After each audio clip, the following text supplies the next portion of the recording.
So I'm in Louisville at the Presbyterian headquarters for a denomination, and I was really blessed to hear Khai share a little bit about his ministry. He's a pastor in what state was it? It is in Atlanta, Georgia. Atlanta, Georgia.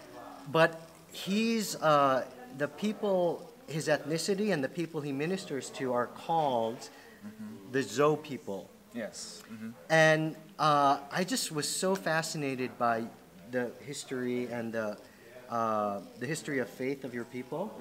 So tell us where the Zoe people are originally from geographically.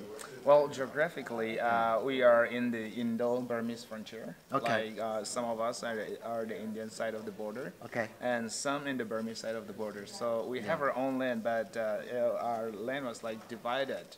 Right.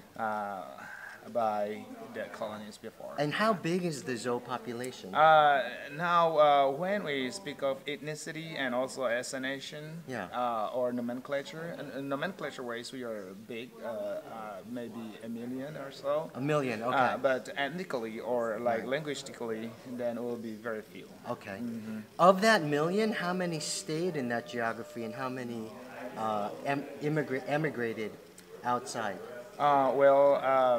Like I said, when we talk about this ethnically, then here in the United States alone, we are about 4,500 to 5,000 people, the Zoe people. Okay. But when we say bigger Zoe or this nomenclature, then it will be more than tens and, okay. You know.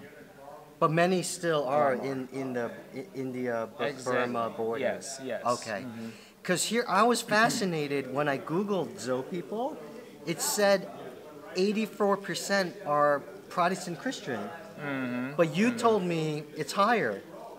So many Zoe people are Protestant Christian, even evangelical Christian, Bible-believing Christian. And can you share? I was very happy to hear this history of how that happened. Christians, and when we say Protestant Christian and Roman Catholic Christian, there are two different kinds, right? So we will not be equally divided, but Protestant will be a lot more than the Roman Catholic, of course. But then there are a significant number of the Roman Catholics also. Oh, okay. And this evangelism work was very much done by the European or the British missionaries. And they follow the colonial flag, what we usually call, because the land was colonized, and then missionaries and everybody came in, right? So the missionaries took this opportunity to come into our land and also preach the gospel. So it was some of the initiatives or the initial work was started sometime in 1890s. Before the close of the 20th century. Before the end of the 19th century. And then well into the 20th century, beginning of the 19th century. Beginning of the 20th century, right? So, and also it followed the Welsh revival. The Welsh revival of 1907. That made a big impact of the missionaries who came. The real revival was as a result of that impact. But before then, there are some ABM missionaries, American Baptist Mission, in the Burmese side of the border. And also the Presbyterian missions in the Indian side of the border. And they are working side by side. But you said the real revival happened only through the Welsh, as a result of the historic Welsh revivals in Europe. Right. And fascinating. Very much, yes. Amazing. And also the structure of the church government, even if we belong to different denomination, was based on this Presbyterian form of church government. Oh, that worked the best. Presbyterians, that works the best. And all of that. So how many Protestants versus Catholics are there amongst the Zoe people? Well, I'll say a quarter of our population would be Catholics. And then maybe 3/4 Protestant. Right. So everyone's Christian.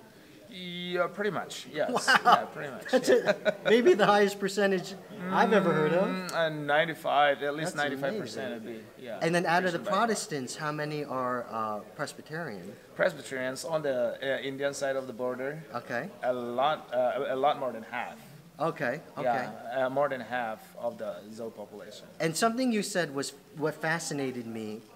You told me the first generation to convert to Christianity was the most faithful and fervent and committed to God. And you told me by the third generation, it got more nominal and watered down. That's what you told me. I think the faith had been diluted or something. I don't know, but yeah, we the first generation, like the converts, the real converts. Yeah, yeah.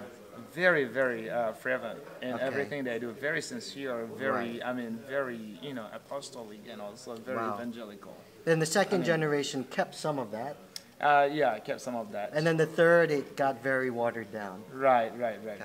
I don't know if there is a conflict between culture back in the days because before that was animism, right? Animism. This folk religion, what do you call folk religion or animism? Did the first generation get persecuted? Well, there are some local persecution. Okay, like, first generation. Yeah, they have been driven out of their homes. Okay. Sometimes. Wow. And so many things, but not like killing and all of that. But then So, just last week I was at a conference and there's a well-known pastor named Brian Chappell, and he said, in every culture, the first generation is the most of Christians is the most faithful, and then the second swings to the other side of the pendulum and becomes more nominal and liberal. But what fascinated me is you said it was the third generation. It took time. The second generation was still faithful. I don't know how this revival work and God's work will come in, because the first generation, they're very faithful. The second generation, a little bit, shaky, and also the third generation, some are beginning to revisit. In other words, come revival. back, get more faithful. Yeah. Okay. But some drifted away. Okay. I mean, they are nominal Christians, but then some people revisited. Are being revived and then really come back into. I mean, like you said, the pendulum. Right. Really come back, but they, as a Christians, some are worse than animism.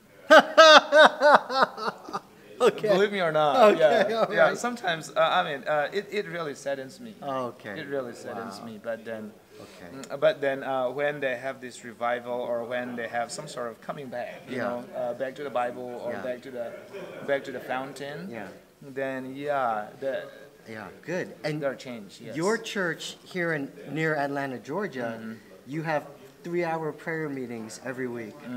Saturdays. Yes. And your members, you told me, give possibly more than tithing. They give sacrificially. Yes. So you're leading a hardcore, fervent Christian church. We are first generation here now. Oh, but you're third generation Christian. Even though we are, third generation Christians, we are. I mean, as far as this resettlement is concerned, right? Here in America, we are first generation. So do you think that impacts the faith? Of course, yes. It makes you more fervent. Yeah, exactly. Because we have to adjust. I mean, I don't know how people think about will think about this, but in times of suffering, when you have a lot of barriers, then your faith grows more than when you have plenty. Yeah. So being an immigrant caused you and your church group to be more faithful and fervent. Yeah, to be more united, to be more with God, to spend more time with God, because we have so many problems, right? Because of the hardships of immigrating. Right. So if they were more comfortable and get settled, they wouldn't be as faithful. I cannot say that exactly, but this is how historically our people or most of the people that I came to know with. Yeah, I'm Korean and I see a lot of similarities. Okay. So when they have plenty, Yeah. in times of plenty, we just forget, God. And when we have this hardship and difficulties, we just pray, God, you are the only one, that can help me. Well, they told us to exit the building, so we have to cut it short. Thank you for sharing. I was really blessed. Thank you for your curiosity. Yeah, I thought nobody likes my story. And if you could just say goodbye. Goodbye. Thank you very much. You all have faith. Keep the faith.